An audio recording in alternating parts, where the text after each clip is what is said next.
Muito bom dia na graça, na paz do nosso Senhor e Salvador Jesus Cristo. Eu sou o pastor Israel, estamos de volta para a nossa meditação na Palavra de Deus. Estamos meditando no Novo Testamento. Hoje estamos meditando no Evangelho segundo escreveu São Lucas e capítulo 11, na continuação deste Evangelho.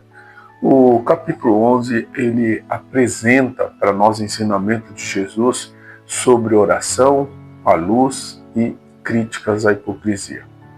O capítulo é uma continuação da instrução de Jesus aos seus discípulos e um convite à prática da fé genuína. Essa sessão também vai destacar a relação entre a prática religiosa, a obediência à vontade de Deus e a verdadeira luz do discipulado. Muito bem, então vamos analisar o capítulo 11. Os versículos 1 a 13 deste capítulo vai falar sobre o ensino sobre a oração. Um dos discípulos pede a Jesus que os ensine a orar, como João Batista fez com seus discípulos. Jesus ensina a oração do Senhor, conhecida como o Pai Nosso. Esta oração ela é um modelo que inclui louvor, adoração e súplica, refletindo a dependência de Deus. Ele destaca a importância do perdão, conectando a nossa própria necessidade de perdão. Jesus conta a parábola do amigo importuno, enfatizando a necessidade de persistência na oração. O ponto principal é que, mesmo que o amigo não se levante por amizade, a persistência pode levar à resposta.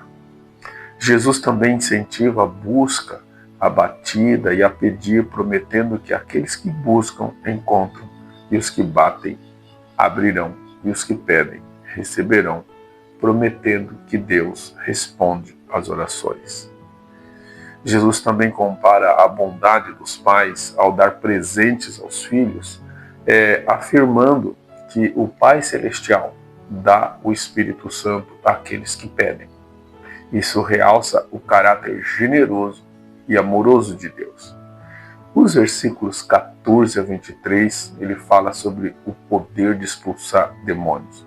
Jesus expulsa demônios que torna um mudo capaz de falar, e isso provoca admiração nas pessoas. Alguns acusam Jesus de expulsar demônios pelo poder de Beelzebú, o príncipe dos demônios. Isso reflete a crescente oposição que ele enfrenta. Jesus responde afirmando que um reino dividido não pode permanecer e que o fato de ele expulsar demônios prova que o reino de Deus chegou a eles.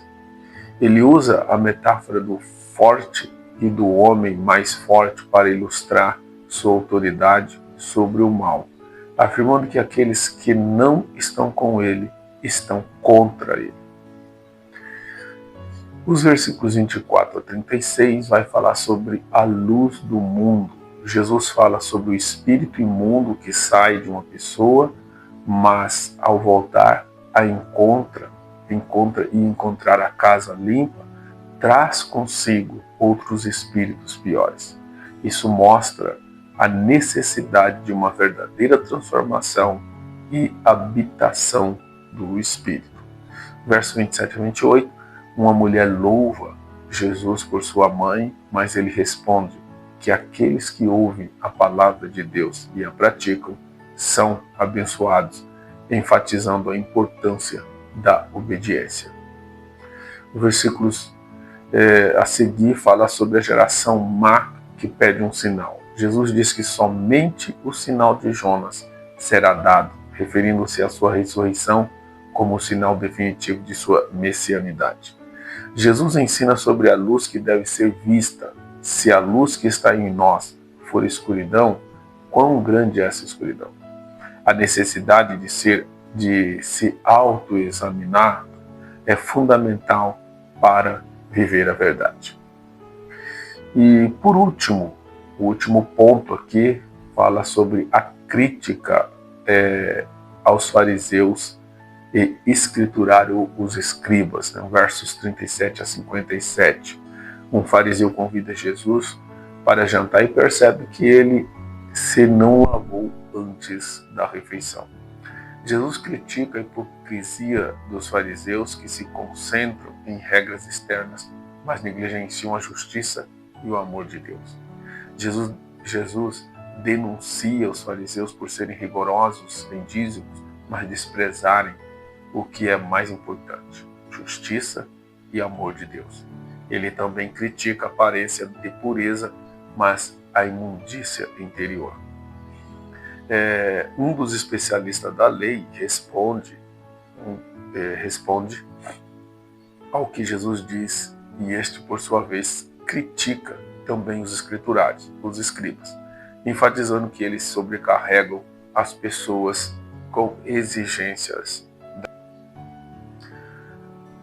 A irada reação dos fariseus mostra a oposição crescente a Jesus, que se intensifica após suas palavras.